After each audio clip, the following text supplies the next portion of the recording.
ओम नमोर्यन्ताणं नमो सिद्धाणं नमो ऐर्याणं नमो वज्रायणं नमो लोहे सव्वसाहुणं।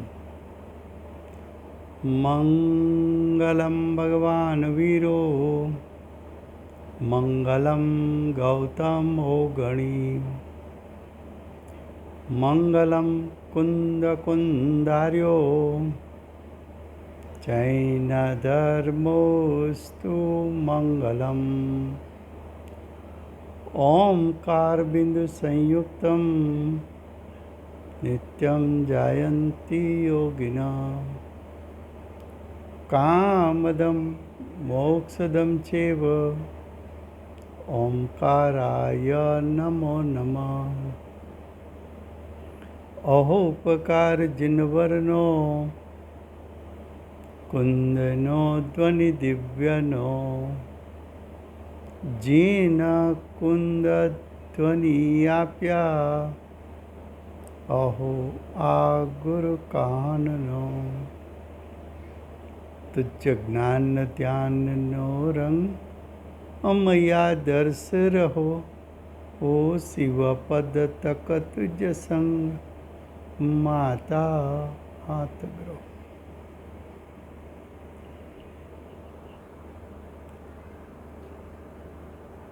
આ અષ્ટપાહુર નામનું અધ્યાત્મશાસ્ત્ર છે.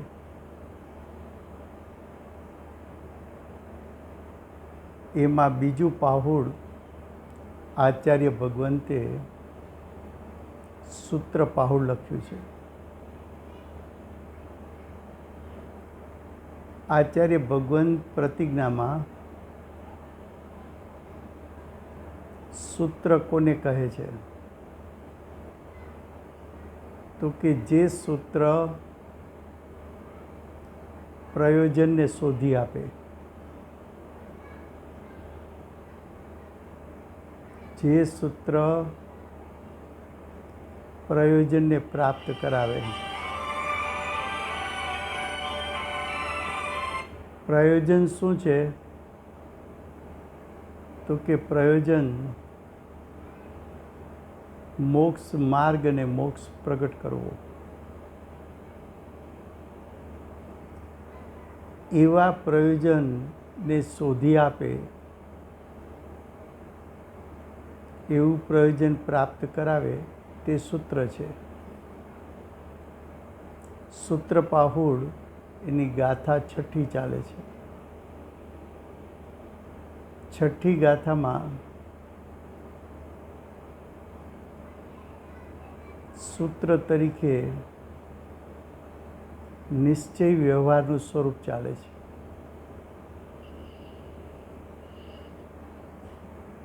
એમનો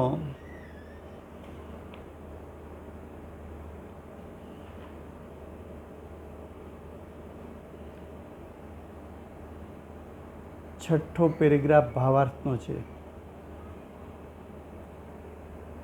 પેજ નંબર 48 છે. હવે એમાં કહે છે, જે દ્રવ્ય રૂપ પૂતગલ કર્મ છે, એટલે દ્રવ્ય કર્મની વાત કરે છે. દ્રવ્ય કર્મ સ્વભાવથી પૂતગલ છે, મૂર્તિક છે, અચેતન છે, સૂક્ષ્મ સ્કંધ છે. આવા જે દ્રવ્ય કર્મ છે તે તો આત્માથી ભિન્ન છે. એટલે કે આત્માનું દ્રવ્ય ક્ષેત્ર કાળ ભાવ અને દ્રવ્ય કર્મનું દ્રવ્ય ક્ષેત્ર કાળ ભાવ બેની સત્તા જુદી છે. જેમ જીવ અને શરીર જુદા છે, એમ આત્મા અને કર્મ જુદા છે. સિદ્ધ પદની પ્રાપ્તિ થાય તો આત્માના સ્વક્ષેત્રથી સિદ્ધ પદ પ્રાપ્ત થતાં સુધીમાં સર્વ કર્મો આત્માથી છૂટા પડીને ખરી જાય છે. એ એમ બતાવે છે કે આત્મા અને દ્રવ્ય કર્મ જુદા છે. પછી કે છે તેનાથીનો અર્થ છે દ્રવ્ય કર્મથી.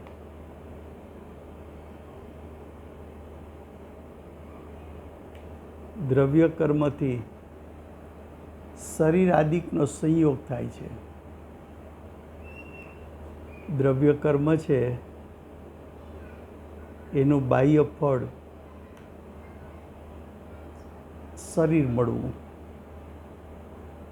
93 પ્રકારના નો કર્મ છે. નો કર્મ એની જાત અઘાતી કર્મની છે. એ 93 પ્રકારમાં ગતિ નામ કર્મ, એટલે જીવને કઈ ગતિ મળી ગતિ નામ કર્મના ફળમાં. પછી જાતિ નામ કર્મ, તો જે આ શરીર સંયોગ રૂપે મળે છે એની જાતિ એટલે એકેન્દ્રી, બે ઇન્દ્રી, ત્રણ ઇન્દ્રી વગેરે. પછી શરીર નામ કર્મ, એના ફળમાં મનુષ્યને તિર્યંચ હોય તો ઔદારિક શરીર, કાર્મણ ને તેજસ શરીર, કોક મુનિઓને રુદ્ધિના ફળમાં આહારક શરીર હોય. તો આ શરીરનો સંયોગ છે તે આત્માથી પ્રગટ જ ભિન્ન છે. કર્મોય ભિન્ન, આત્માથી શરીરથી ભિન્ન છે. તેને આત્માના કહેવાય છે. આ શરીર કોનું? મારું. આ વર્તમાનમાં રોગ આવ્યો તો કે મારા કર્મનું ફળ છે. કર્મ પૂતગલ છે, જીવથી એની સત્તા જુદી છે. જીવ ચેતનવંતો પદાર્થ છે, કર્મ અચેતન પદાર્થ છે. બેના સ્વભાવ વિરુદ્ધ. એમ શરીર પણ અચેતન છે. શરીર પણ અચેતન છે. શરીર પણ જડ છે. એ પણ આત્માથી દ્રવ્ય ક્ષેત્ર કાળ ભાવથી જુદું છે. તેમ છતાં આ કર્મો જીવના, આ શરીર જીવનું એવું કથન ઉપચારથી કરાય છે. ઉપચારથી શા માટે કરાય છે? તો કે જીવે પૂર્વે પોતાની સ્વસત્તામાં મોહ રાગ દ્વેષ ઉત્પન્ન કર્યા. એના ફળમાં દ્રવ્ય કર્મ બંધાણું. તો પોતાના મોહ રાગ દ્વેષ ભૂતકાળમાં ઉત્પન્ન થયા હતા. એ મોહ રાગ દ્વેષ કર્મને બાંધવામાં નિમિત્ત થયા હતા. માટે કર્મ તારા કહેવાના. એ બાંધેલા અઘાતી કર્મો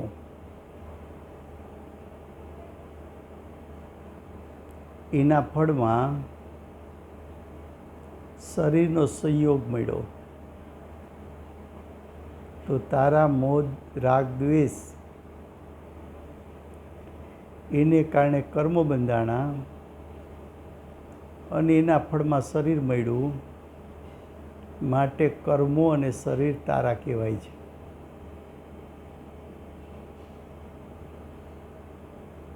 આવો વ્યવહાર પ્રસિદ્ધ છે. આ શરીર કોનું?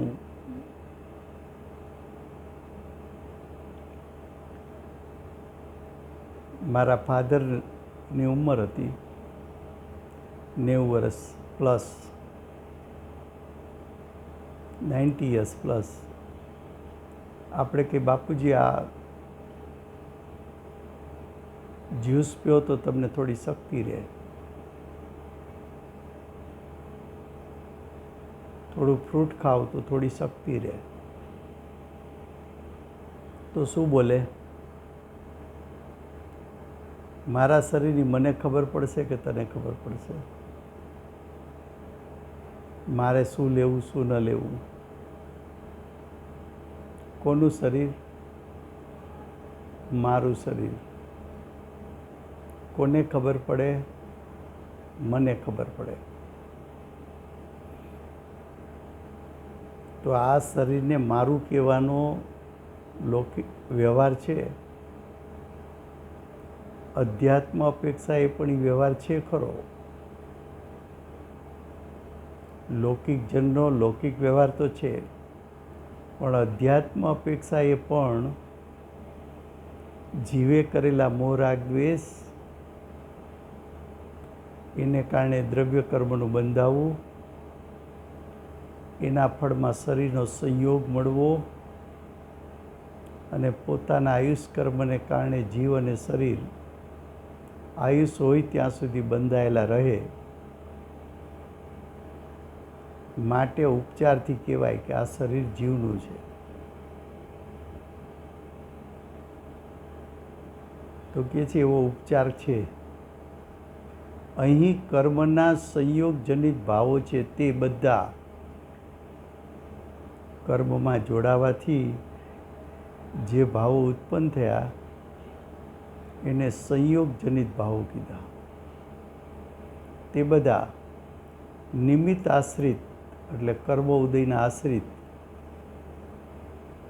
હોવાથી એ વ્યવહારનો વિષય છે. અને ઉપદેશ અપેક્ષાએ પ્રયોજન આશ્રિત પણ કહેવાય છે. હવે આગળ કહે છે આ પ્રમાણે નિશ્ચય વ્યવહારનો સંક્ષેપ છે.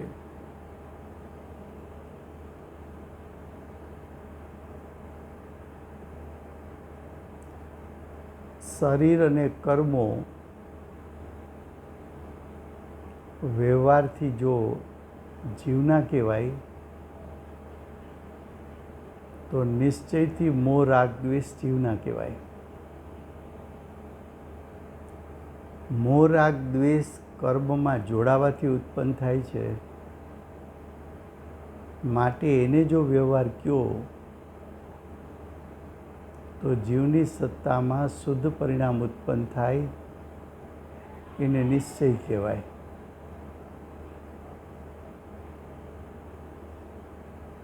અને જો શુદ્ધ પરિણામને તમે નિશ્ચય કયો, શુદ્ધ પરિણામને તમે વ્યવહાર કયો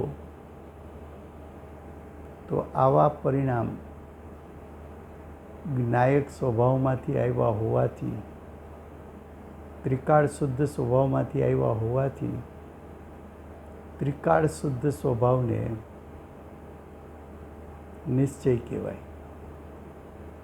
તો નિશ્ચય વ્યવહાર છે એ સાપેક્ષ ટર્મ છે, રિલેટિવ ટર્મ્સ છે. કોને તમે નિશ્ચય કહો છો એના ઉપરથી કોને વ્યવહાર કેવું એ નક્કી થાય, અથવા કોને વ્યવહાર કહો છો એના ઉપરથી કોને નિશ્ચય કેવો એ નક્કી થાય. નિશ્ચય વ્યવહાર હોય છે સાથે.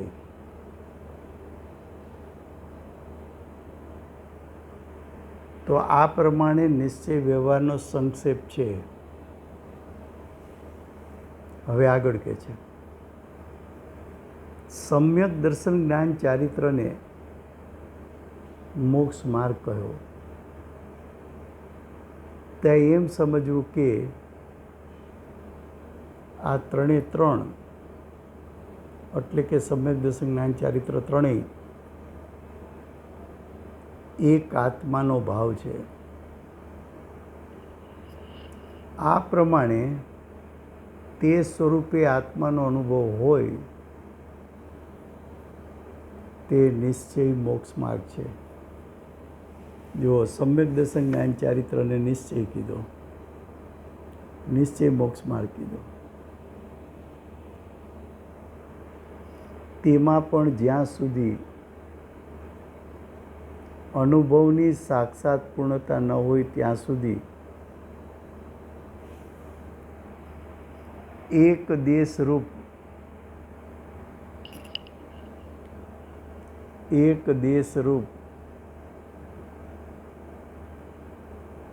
શુદ્ધતા હોય છે. તેને કથનચિત સર્વદેશરૂપ કહેવો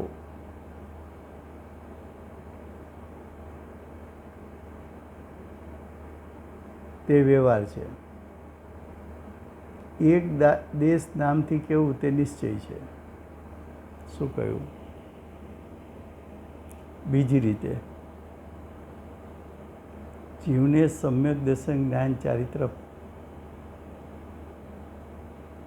એવા શુદ્ધ પરિણામ પ્રગટ થયા.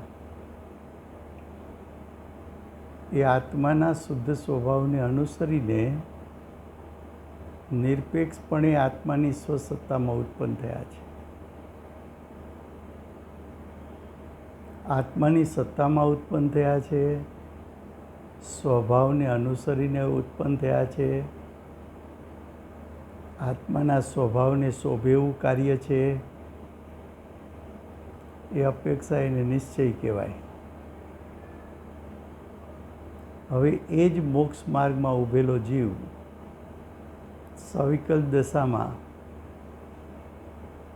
શુભ ભાવ કરે તો વ્યવહાર કહેવાય. અશુભનો ત્યાગ કરે સવિકલ્પ દશામાં તો વ્યવહાર કહેવાય. સવિકલ્પ દશામાં શરીરની ક્રિયા વ્યવહાર કહેવાય.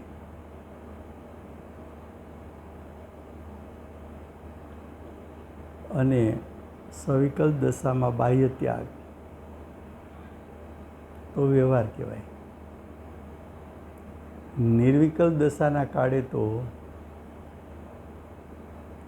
શુભ ભાવ નથી, અશુભના ત્યાગનો વિકલ્પ નથી, શુભ ભાવનો વિકલ્પ નથી, શરીરની ક્રિયાનો વિકલ્પ નથી, બાહ્ય ત્યાગનો વિકલ્પ નથી. ખ્યાલ આવે છે? તો નિશ્ચય વ્યવહાર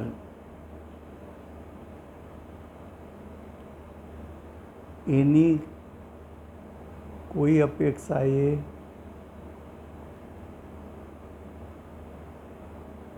ફિક્સ પરિભાષા નથી. કારણ કે નિશ્ચય વ્યવહાર છે એ ભૂમિકા બદલતી જાય જીવના પરિણામની, એમ નિશ્ચય વ્યવહારનું સ્વરૂપ ભિન્ન ભિન્ન પ્રકારે કહી શકાય છે. હવે નેક્સ્ટ પેરેગ્રાફ.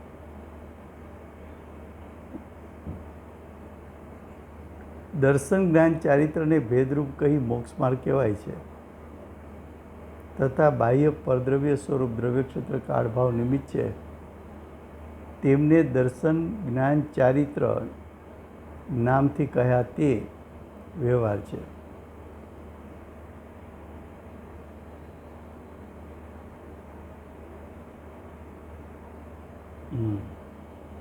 શું કહ્યું? કે અંતરંગમાં નિર્વિકલ્પ દશામાં વિનાયકનું શ્રદ્ધાન એ સમ્યક દર્શન, નિર્વિકલ્પ દશામાં વિનાયકના સ્વરૂપનું જ્ઞાન કરવું એ સમ્યક જ્ઞાન, અને નિર્વિકલ્પ દશામાં વિતરાગતાની પ્રગટતા થવી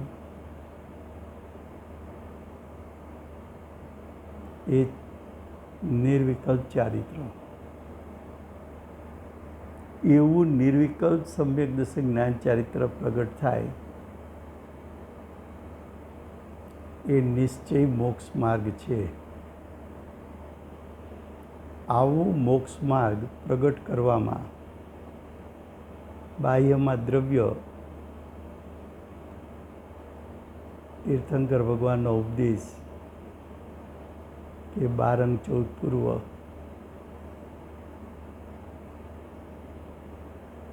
કે આચાર્ય ઉપાધ્યાય સાધુનો ઉપદેશ, કે શ્રાવક શ્રાવિકા અર્જિકાનો ઉપદેશ યથાર્થ શ્રદ્ધાનમાં નિમિત્ત થયા.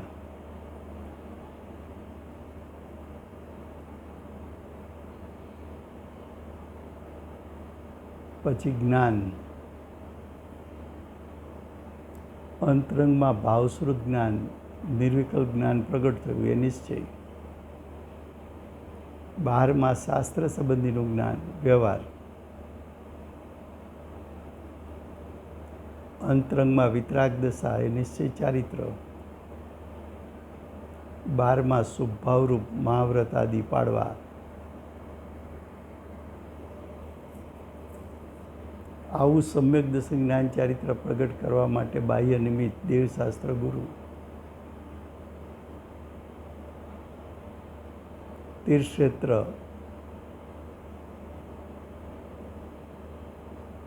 ચોથો કાળ, કોઈની અંતરંગ વિતરાગતા, આપણી અંતરંગ વિતરાગતા પ્રગટ થવામાં નિમિત્ત થાય. ભાવ તો દ્રવ્ય, ક્ષેત્ર, કાળ, ભાવ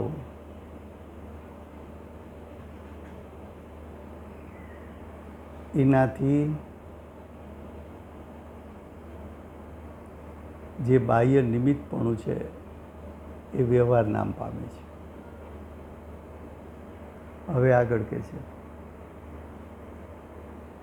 દેવશાસ્ત્ર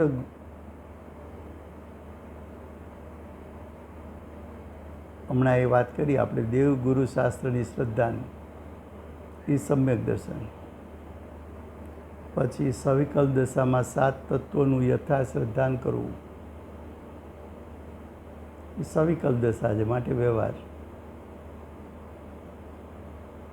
એને પણ સમ્યક દર્શન, વ્યવહાર સમ્યક દર્શન કહેવાય. શાસ્ત્રનું જ્ઞાન, બધી આવી ગઈ વાત. હવે આગળ કહે છે 12 પ્રકારના તપને તપ કહે છે.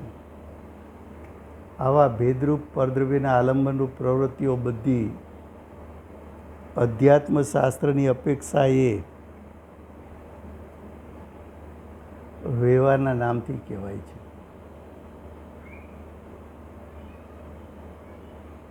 બાહ્ય તપ,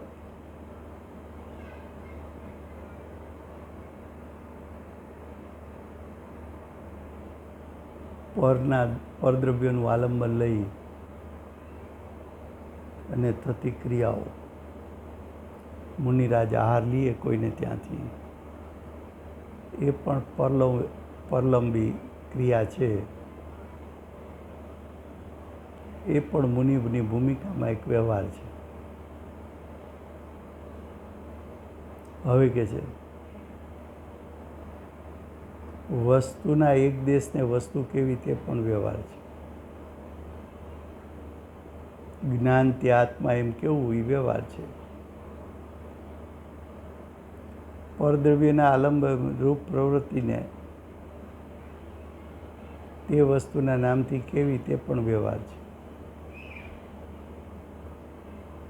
મુનિનો દેહ છે એને મુનિ કહેવા, એ વ્યવહાર છે. ખરેખર મુનિનો દેહ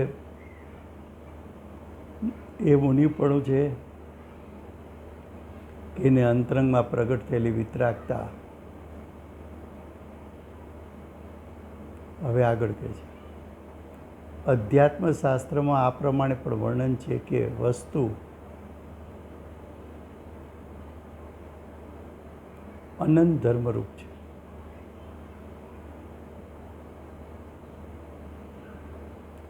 અધ્યાત્મ શાસ્ત્રમાં આ પ્રમાણે વર્ણન છે કે વસ્તુ અનંત ધર્મરૂપ છે.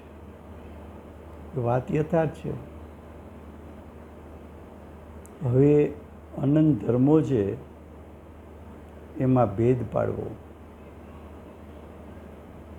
સામાન્ય વિશેષ રૂપ અથવા દ્રવ્ય પર્યાય રૂપ વર્ણન કરવામાં આવે, દ્રવ્યથી માત્ર કહેવું તથા પર્યાય માત્રથી કહેવું તે વ્યવહારનો વિષય છે. કારણ કે બંને ભેદ છે, દ્રવ્ય પણ ભેદ છે ને પર્યાય પણ ભેદ છે. ભેદથી કથન કરવું એ વ્યવહાર છે. દ્રવ્ય તથા પર્યાયનો પણ નિષેધ કરી વચન અગોચર કહેવું તે નિશ્ચયનો વિષય છે.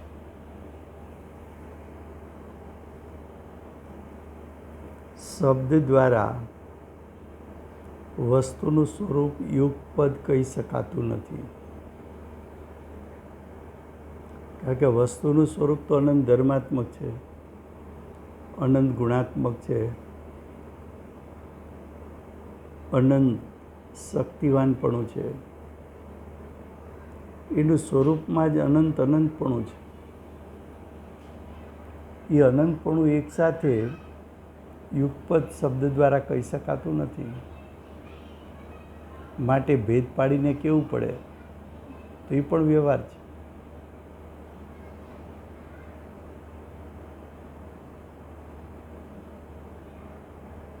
અને જે દ્રવ્યરૂપ છે તે જ પર્યાયરૂપ છે તે પ્રમાણે બંનેને પ્રધાન કરી કહેવું તે પ્રમાણનો વિષય છે.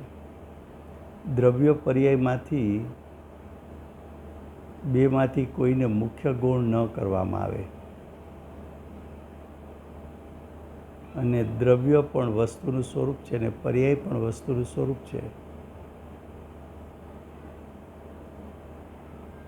તો એ પ્રમાણનો વિષય થઈ જાય છે.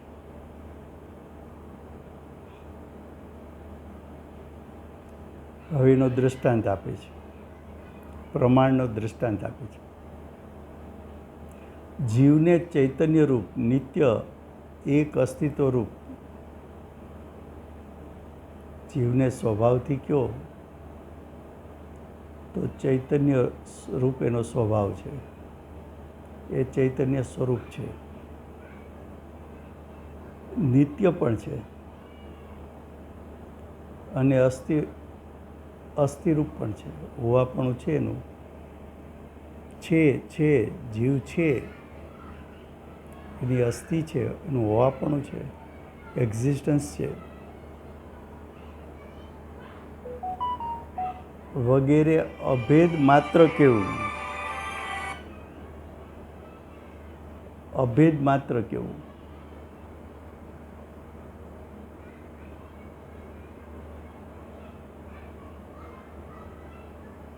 તો કે છે કે અભેદ માત્ર કેવું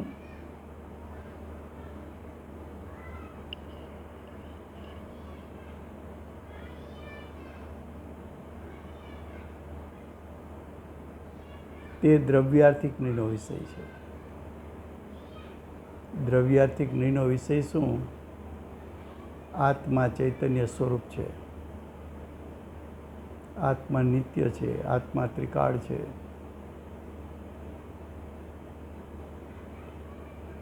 આત્માનું અસ્તિત્વ છે, આત્મા અનંત ગુણાત્મક છે, આત્મા ત્રિકાળ છે,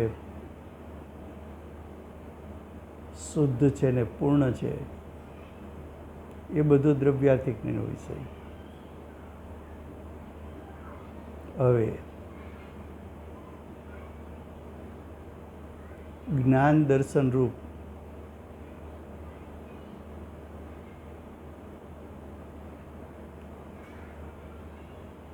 આત્મા જ્ઞાન દર્શન એવા ભેદ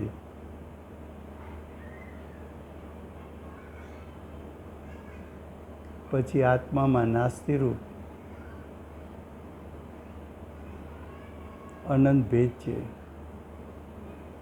એવું ભેદથી કથન કરવું.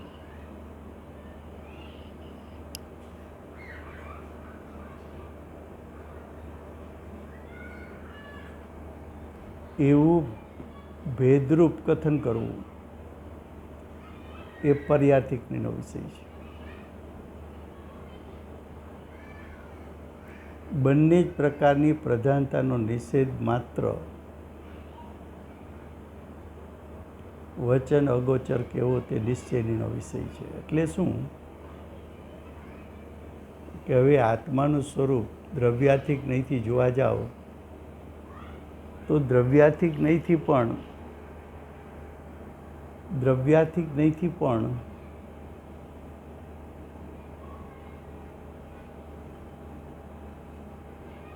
વસ્તુનું સ્વરૂપ શબ્દ દ્વારા કહી શકાય એવું નથી, કારણ કે અનંતનું સ્વરૂપ છે. એના ભેદ તરફથી જોવા જાઓ તો ભેદો પણ અનંતા છે. કંઈ શબ્દ દ્વારા બધા ભેદ કહી શકાય એમ નથી.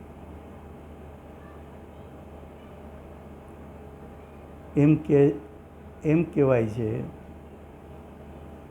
કે વસ્તુનું જેવું સ્વરૂપ છે એવું સ્વરૂપ ભગવાનની વાણીમાં એના અનંત ભાગે કહી શકાય છે. અને ભગવાને જે કંઈ કહ્યું એના અનંતમાં ભાગે ગણધરો ઝીલે છે. માટે તમે એમ પણ કહી શકો વસ્તુનું સ્વરૂપ વચન અગોચર છે, વચનથી કહી શકાતું નથી. તો વસ્તુનું સ્વરૂપ વચન અગોચર છે એ નિશ્ચયનો વિષય છે. અને શબ્દના માધ્યમથી કેવું એ વ્યવહારનો વિષય છે. આ પ્રમાણે નિશ્ચય વ્યવહારનું સામાન્ય તથા સંક્ષેપ સ્વરૂપ છે. તેને જાણીને જેમ આગમ શાસ્ત્રોમાં તેમજ અધ્યાત્મ શાસ્ત્રોમાં વિશેષ રૂપથી વર્ણન હોય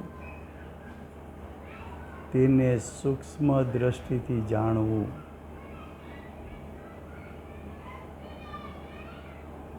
જીનમત અનેકાંત સ્વરૂપ સ્યાદવાદ છે. કુંદકુંદાચાર્ય દેવ પછી 1000 વર્ષે અમૃતચંદ્રાચાર્ય દેવ થયા. એને અનેકાંતનું સ્વરૂપ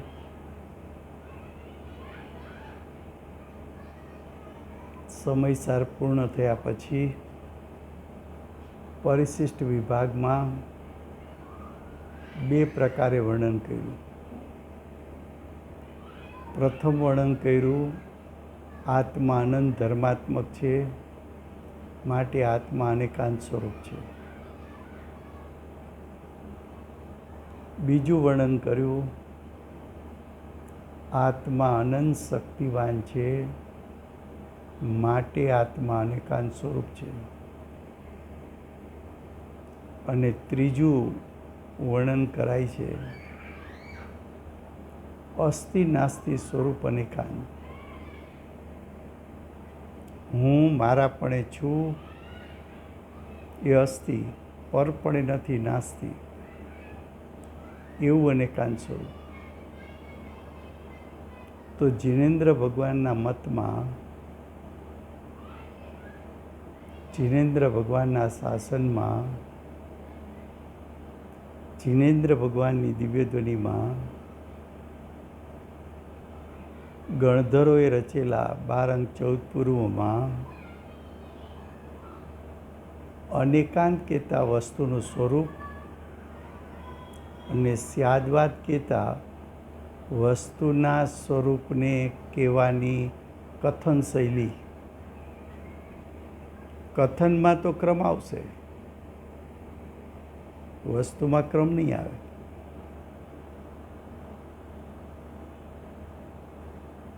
હવે એ વસ્તુ સ્વરૂપનું કથન કર્યું એ નહીંના આશ્રય કર્યું, એટલે કે ભેદના આશ્રય કર્યું.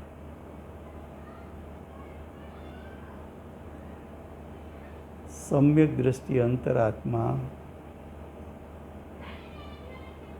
એને ભાવશ્રુત જ્ઞાન પ્રગટે છે. એ ભાવશ્રુત જ્ઞાનમાં જ્ઞાયકના સ્વરૂપને જાણે, જ્ઞાયકમાં રહેલા અનંત ગુણોને જાણે, અનંત ગુણોમાંથી આંશિક શુદ્ધતા પ્રગટ થઈ એને જાણે, પરિણામમાં રહેલી આંશિક અશુદ્ધતા એને જાણે,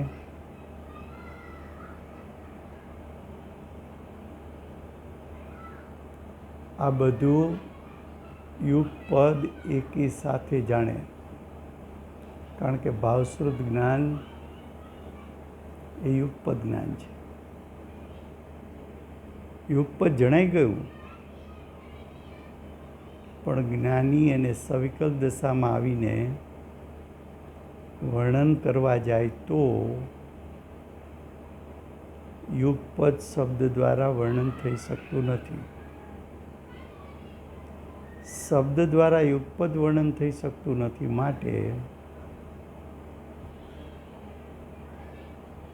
માટે જ્ઞાનીને ક્રમથી વર્ણન કરવું પડે છે.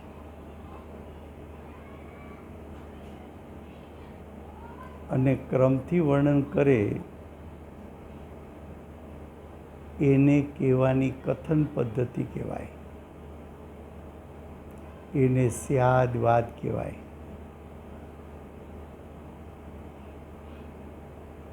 અનુભવમાં એક સાથે વસ્તુનું સ્વરૂપ જાણી લેવું, એ વસ્તુનું સ્વરૂપ અનેકાંત કહેવાય.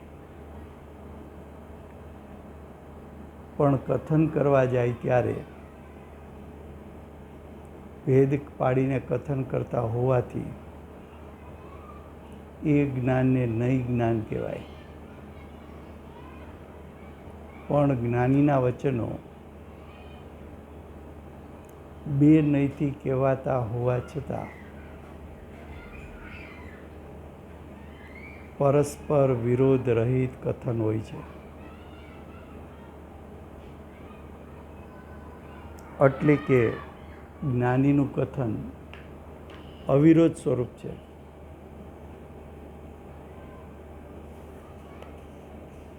હવે કહે છે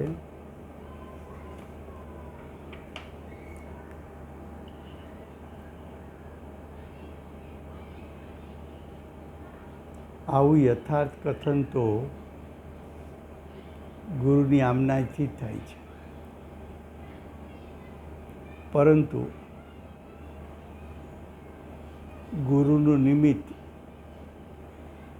આ કાળમાં વિરલ થઈ ગયું.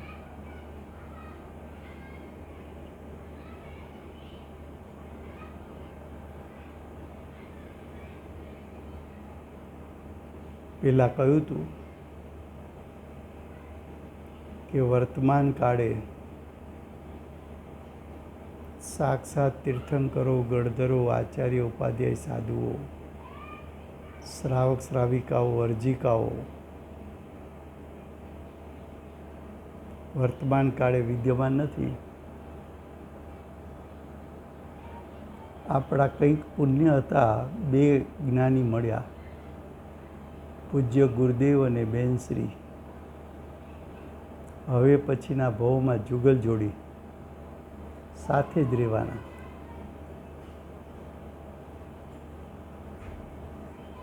એ પણ આપણા પુણ્ય ખૂટી ગયા. પૂજ્ય ગુરુદેવ અને માતાજી દેહ પરિવર્તન કરી ત્રીજા દેવલોકના દેવ થયા. પણ વર્તમાન કાળે એ બંને જ્ઞાનીની ઉપસ્થિતિ નથી એવો ભાવ ન રાખવો. એની ઉપસ્થિતિ નથી એમ જાણીશ તો તું છત્ર વગરનો થઈ જઈશ. તું કોના આશ્રય રહીશ? તું એમ સમજીને ગુરુદેવની વાણી કે બેનશ્રીની તત્વચર્ચા એમ સાંભળજે કે જાણે બંને સાક્ષાત ઉપસ્થિત છે. હવે આગળ કહે છે, હવે જ્ઞાનીની ઉપસ્થિતિ ન હોય તો પોતાનું જ્ઞાનનું બળ ચાલે ત્યાં સુધી પોતે જ્ઞાનનો પૂરેપૂરો વિવેક રાખી ઉપયોગને એકાગ્ર કરી તત્વને સમજતા રહેવું. થોડુંક જ્ઞાન પ્રાપ્ત કરી ઉદ્ધત ન થવું. 5-25 શાસ્ત્રો પહેલેથી છેલ્લે સુધી અર્થપૂર્વક અભ્યાસ કર્યો અને ધારણા શક્તિ હોય અને 5-25 શાસ્ત્રો એની ગાથા મોઢે કરી જાય અને કદાચ કોઈ લોકો વાહ વાહ કરે તો એમાં ફસાઈ ન જવું. આત્માની અનુભૂતિ થઈ નથી ત્યાં સુધી મેં કાંઈ કર્યું નથી.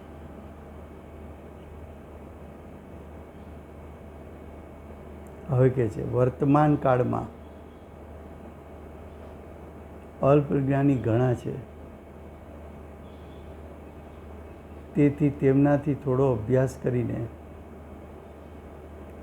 તેમનામાં મોટા બનવાની ઉદ્ધત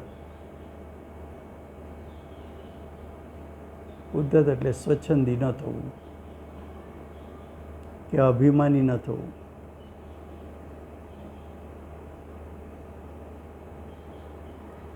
જાણે પોતાનું જ્ઞાન છલકાઈ રહ્યું છે એવું ન માનવું. વિશેષ સમજવાની અભિલાષા રહેતી હોય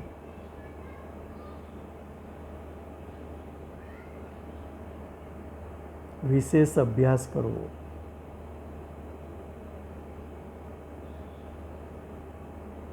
અને વિશેષ અભ્યાસની અભિલાષા રહેતી ન હોય ત્યારે વિપરીત થઈને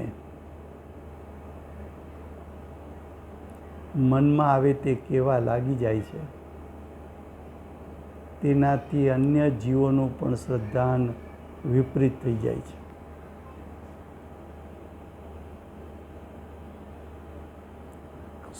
જ્ઞાનના ક્ષોભસમવાળા વિદ્વાનો આત્માની અનુભૂતિ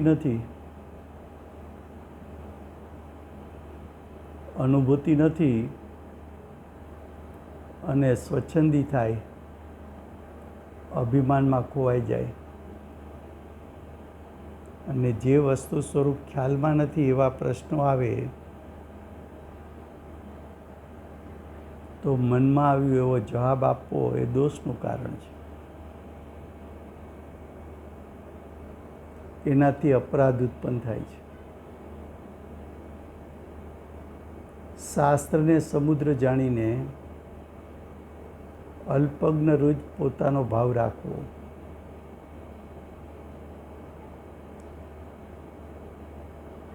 આ વિવેકની વાત કરી, જેથી વિશેષ સમજવાની અભિલાષા બની રહે, તેથી જ્ઞાનની વૃદ્ધિ થાય છે. સમય થયો છે.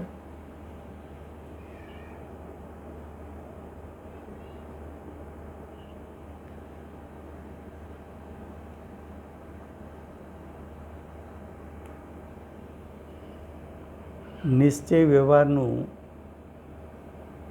સ્વરૂપ સમજાવનાર એવા દિવ્ય ધ્વનિના દાતાર શ્રી સિમંદર ભગવાનનો જય. નિશ્ચયપૂર્વકનો વ્યવહાર જેમને પ્રગટ રૂપ છે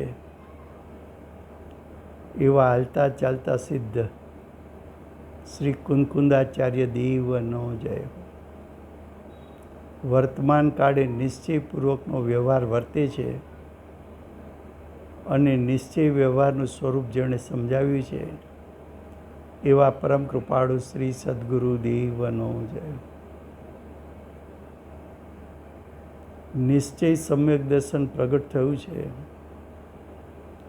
અને વ્યવહારમાં પૂજ્ય ગુરુદેવનો ઉપકાર માને છે એવા પ્રસમમૂર્તિ ભગવતી માતનો જય. અષ્ટજીનવાણી માતનો જય. પરમ દિગંબર જૈન ધર્મનો જય.